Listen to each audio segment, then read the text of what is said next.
आज़म सवाती साहब को कल पुलिस मुकाबले में कत्ल कर दिया जाएगा, ये इंकशाफ उनके बेटे ने किया और उन्होंने इमरान खान को फ़ोन करके बताया। और अभी थोड़ी देर पहले फवाद चौधरी साहब ने प्रेस कॉन्फ्रेंस की। अब उस प्रेस कॉन्फ्रेंस में फवाद चौधरी साहब ने असम्बलियाँ तोड़ने का भी बताया कि हम किस तारीख को असम्बलियाँ तोड़ने जा रहे हैं। लेकिन इसके साथ साथ जब उनसे ये सवाल किया गया कि जनरल बाजवा साहब ने पिछले 6 साल में कितने कारनामे किए हैं, तो जो उन्होंने आगे से जवाब दिया, उन्होंने रिपोर्टर समेत सबको शॉक कर दिया। वो क्या जवाब था वो भी आपके सामने रखेंगे। मौलाना फजलुर रहमान साहब का जिक्र हमने आपसे अपने पहले व्लॉग में किया। उनको लेकर जो है इस टाइम सोशल मीडिया के ऊपर टॉप ट्रेंड कर रहे हैं और उनके नाम से जो ट्रेंड चलाया जा रहा है हमें वो आपको बताते हुए भी शर्म आ रही है। लेकिन हम अपने जब आगे आपको डिटेल्स देंगे तो वो ट्रेंड भी बताएंगे आपको। और जिस वजह से मौलाना फजलुर रहमान साहब को इतनी बेइज्जती का सामना करना पड़ा सोशल मीडिया के ऊपर उनके साथ वो किया जा रहा है कि अगर किसी के साथ किया जाए तो वो इंसान शहर छोड़ जाता है। तो इस तरह की जलालत जो है उनको नसीब हो रही है सोशल मीडिया के ऊपर, वो भी आपको बताएंगे।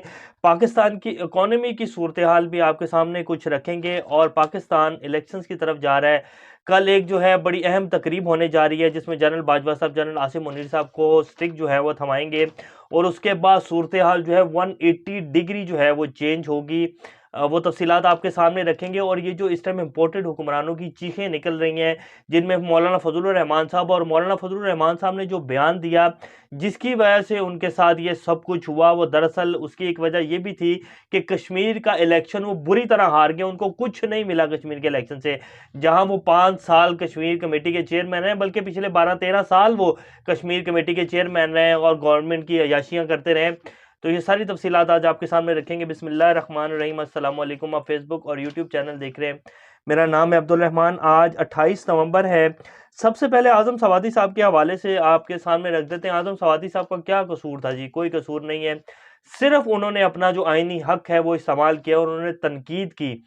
उनकी तनकीद सख्त हो सकती थी, उनके ऊपर इलेक्शन लिया जा सकता था, लेकिन उनको बरहना करके उनके कपड़े उतारना, उनको उनके बच्चों के सामने, पोते पोतियों के सामने उनके ऊपर तशद्दुद करना, फिर उनकी मिसेस के साथ उनकी जो वीडियो, ये अगर ये वाला वाकया ना होता उनके साथ, जो उनकी वीडियो उनको दिखाई गई, उनके बाकायदा उनकी बेटी के नंबर पर भेजी गई, तो शायद इतना आगे वो ना जाते और इतनी सख्त जो है वो ट्वीट्स ना करते। क्योंकि जब एक जिस बंदे को किसी चीज़ की कमी ना हो, ना इज्जत की कमी हो, ना पैसों की कमी हो, और जब फिर आप उसके ऊपर उसे सिर्फ तनकीद करने के ऊपर उसके साथ इस तरह का रवैया अपनाते हैं और उसको जो है उसकी नज़रों में गिरा देते हैं, तो फिर उस इंसान के, जैसे कि वो कह चुके हैं कि मैं मर चुका हूँ, सिर्फ मैं इसलिए जिंदा हूँ कि ये जो मेरे साथ सब कुछ हुआ ये और किसी के साथ ना हो। तो जब फिर इंसान इस नहज के ऊपर आ जाता है तो फिर वो कोई भी कदम उठाता है और वो फिर हर हद जो है वो पार कर देता है। तो उन्होंने अपना आईनी हक यूज़ किया, उन्होंने तनकीद की, उसके ऊपर उनके साथ जो है उनके खिलाफ सुप्रीम कोर्ट में चले जाते, कार्रवाई की जा सकती थी, लेकिन जो उनके साथ रवैया अख्तियार किया गया, उनको पहले अरेस्ट किया गया, अब उनको दोबारा अरेस्ट कर लिया गया। तो अब आज उनके बेटे का बाकायदा इमरान खान साहब को फ़ोन आया, जो कि फवाद चौधरी साहब ने प्रेस कॉन्फ्रेंस की, ये उनकी फुटेज जो है आपकी स्क्रीन के ऊपर चल भी रही है। तो उसमें उन्होंने कहा कि जी मेरे वालिद मोहतरम को कल अदालत में पेश ना किया जाए, आप प्लीज़ किसी न किसी तरीके से ये रुकवाएं। उनको जो है बाकायदा मुझे खबर दी गई है कि कल उनको पुलिस मुकाबले में मार दिया जाएगा। तो ये उनको जो है खबर दी गई है। फवाद चौधरी साहब ने बाकायदा इसका जिक्र किया है। इसके साथ साथ अब आपको दूसरी खबर देते थे कि पंजाब और केपी असम्बलियाँ जो है उसको तहलील करने की तौसीक कर दी गई है। इस्तीफ़े जो है मिलने मौसूल हो गए हैं। तमाम जितने भी पंजाब के केपी सूबाई असम्बलियाँ, नेशनल असम्बली, सिंध की असम्बली, जितने भी नेशनल असम्बली के खैर पहले इस्तीफ़े दे दिए गए हैं। सिंध असम्बली के, बलूचिस्तान असम्बली के जितने भी अरकान हैं इमरान खान साहब की पार्टी के, वो तमाम जो है उन्होंने इस्तीफ़े भेजने शुरू कर दिए हैं। और मैंने जैसे आपको पहले भी बताया था कि ये सिर्फ खबरें चलाई जा रही हैं। ख्वाजा आसिफ साहब जो है गुमराह करने की कोशिश कर रहे हैं, मीडिया के ऊपर एक नया प्रोपेगेंडा जो है लॉन्च करने की कोशिश कर रहे हैं। और बाकायदा जो इनका गोदी मीडिया है, जो इनसे लिफाफे लेता है और जो इनकी एड के ऊपर पलता है, वो सारी इस तरह की खबरें चला रहे हैं कि जी पंजाब और केपीके की असम्बलियाँ तोड़ ही नहीं सकेंगे, परवेज़ इलाही साहब कभी इस तरह के अहम खाना हरकत नहीं करेंगे, परवेज़ इलाही साहब जो हैं वो हमेशा जिस तरफ झुकाव होता है उस तरफ जाते हैं, कभी भी ऐसी हरकत नहीं करेंगे, वो बड़े सीनियर सियासतदान हैं। और इसी तरह केपी के हवाले से भी कह रहे थे। फिर ख्वाजा आसिफ साहब ने ये भी कहा कि जी बहुत सारे अरकान तो हमें फ़ोन कॉल करके ये कह रहे हैं कि जी आप हमारे इस्तीफ़े मंजूर ना कीजिएगा, जबकि तमाम जितने भी सूबाई और नेशनल असम्बली के जो अरकान है उनको पता है कि 4 माह बाद इलेक्शन होने और मजीद 4 माह हम इन सीटों के ऊपर बैठ के क्या कर लेंगे, जब हमारी हुकूमत ही नहीं है वफाक में तो हम क्या कर लेंगे। और इन 4 माह की कुर्बानी की वजह से हम अपनी पूरी ज़िंदगी की सियासत ख़त्म कर देंगे इमरान खान के खिलाफ जाकर। और उन 30 लोटों का हाल ऑलरेडी ये सब लोग देख चुके हैं, पूरी पाकिस्तानी अवाम देख चुकी है, तो वो कैसे अपनी सियासत को बर्बाद करेंगे। तो ये सिर्फ एक फेक प्रोपागेंडा जो था वो चलाया जा रहा है। कल की जो तकरीब है उसके बाद बहुत सारी चीज़ें चेंज हो जाएंगी, जैसा कि हम आपके सामने अपनी खबर रखते आए हैं और ये बिल्कुल खबर आपके सामने सच साबित होगी। मैक्सिमम 2, 4, 5, 6 दिन और हैं, ये बात 100% फाइनल है कि पाकिस्तान में इलेक्शन मार्च या अप्रैल में हो जाएंगे या मैक्सिमम 2 माह और आगे चले जाएंगे। इसी के हवाले से फवाद चौधरी साहब ने बाकायदा ये थोड़ी सी पीटीआई की तरफ से भी ढील दिखाई गई वफाकी गवर्नमेंट को। उन्होंने कहा है कि जी असम्बलियाँ, नेशनल जो असम्बली है वो तहलील करें, उसके बाद हमारे साथ आकर बातचीत करें। अगर 3 माह बाद नहीं तो इलेक्शन 4 माह बाद, 5 माह बाद हो जाएंगे, कोई क़यामत नहीं आ जाएगी। लेकिन अबूरी सेटअप लाइन टेक्नोक्रेट्स को ला के बिठाएं ताकि वो मैशत को संभालें, लेकिन असम्बलियाँ तहलील करें और इलेक्शन के ऊपर आके हमारे साथ बात करें, अबूरी सेटअप बनाएं।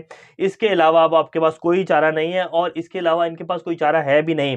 परवेज इलाही साहब को लेकर जो एक प्रोपेगेंडा बनाया जा रहा था, अब उसके ऊपर परवेज इलाही साहब ने क्या ट्वीट किया है और ये भी बातें की जा रही थी कि जी गवर्नर राज लगा दिया जाएगा और जो है असम्बलियाँ तहलील होंगी तो स्टे ले लिया जाएगा जाकर हाई कोर्ट से। तो ऐसा भी कुछ नहीं होगा, उसकी भी आपको रीजन बताते हैं। ये परवेज इलाही साहब ने ट्वीट किया, उन्होंने कहा कि असम्बली का इजलास हो रहा है तो गवर्नर राज भी नहीं लग सकता। हमने तमाम काम आइन और कानून के दायरे में रहकर किए हैं और कर रहे हैं। अब इसके आगे हम आपको बताते हैं कि असल ये कैसे गवर्नर राज नहीं लगा सकते। ज़राए के मुताबिक ये खबर है कि जी असम्बली जब से परवेज इलाही साहब ने आकर ये दोबारा हुकूमत बनी तो परवेज इलाही साहब ने पिछले 4 माह से एक दिन भी असम्बली का जो इजलास है उसे खारिज नहीं किया। और अदम एतमाद पेश करने के लिए पंजाब हुकूमत के खिलाफ असम्बली का जो इजलास है उसका ख़त्म होना ज़रूरी है। और असम्बली का इजलास पिछले 4 माह से चल रहा है, तो आइन और कानून इस चीज़ की इजाज़त ही नहीं देता है, तो ये अदम एतमाद भी पेश नहीं कर सकते। और गवर्नर राज लगाने के लिए तो बड़ी डिफरेंट सूरत हाल होती है, एमरजेंसी नाफिज होती है, हंगामी सूरत हाल हो, कोई मुल्क में दंगे फसाद हो रहे हो, तब गवर्नर राज लग सकता है, ऐसे गवर्नर राज नहीं लग सकता। ये सिर्फ जो है गीदड़ भपकियाँ हैं इनकी, इसके अलावा कुछ भी नहीं है। फवाद चौधरी साहब से जब ये सवाल किया गया, जब वो प्रेस कॉन्फ्रेंस ख़त्म कर रहे थे तो उनसे ये सवाल किया गया कि जी जनरल बाजवा साहब के 6 साल के दौर का कोई अच्छा कारनामा बताएं। तो उन्होंने जवाब दिया कि जी जो अच्छा कारनामा है वो कल करने जा रहे हैं, जो वो स्टिक जो है दूसरे जनरल आसिम मनीर साहब को थमाएंगे। वैसे मेरे तो ख्याल में कि बाजवा साहब ने बहुत से अच्छे कारनामे किए हैं, लेकिन फवाद चौधरी साहब की राय है ये और हर बंदे को अपनी राय देने का हक है। तो ये उन्होंने कहा है। बहरहाल उनके जवाब के बाद जितने भी वहाँ लोग खड़े हुए थे, यहाँ तो कुछ हंस रहे थे, यहाँ पर सारे जो हैरान हो गए कि ये फवाद चौधरी साहब ने क्या कह दिया है।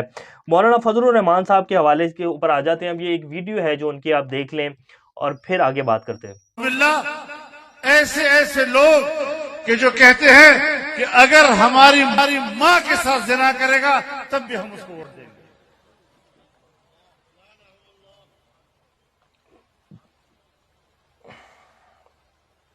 ऐसी ऐसी नौजवान लड़कियां कि जो कहती है मेरा जी चाहता है कि वो किसी वक्त मेरे बेडरूम में आ जाए।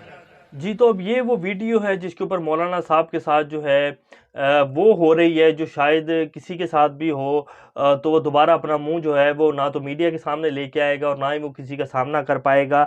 और मौलाना साहब के नाम के ऊपर जो ट्रेंड चलाया जा रहा है, खंजीर डीजल के नाम से ट्रेंड चल रहा है, जो कि 64.4 के 65,000 के करीब जो है पिछले कुछ चंद घंटों में इसके ऊपर ट्वीट हो चुके हैं। तो इस तरह के जो है मौलाना साहब ने ख़ताब किया है और वैसे ये कहते हैं कि जी माओ बहनों की इज़्ज़त करनी चाहिए और मौलाना हैं। वैसे ये इस तरह का बयान इनको ज़ेब नहीं देता था जिस तरह की बातें इन्होंने की हैं। और ये सिर्फ इस वजह से ये सब कुछ क्योंकि इनको पता है कि हमारी सियासत ख़त्म हो गई है। हमारा जो हमें मुफ्ता लगा हुआ था, मुफ्त के जो है हमारे टूर्स मिलते थे, गवर्नमेंट की रिहाइश थी, आना जाना, प्रोटोकॉल, वो सारी चीज़ें ख़त्म हो गई हैं। सियासत में तो हमारा कुछ बचा ही नहीं है।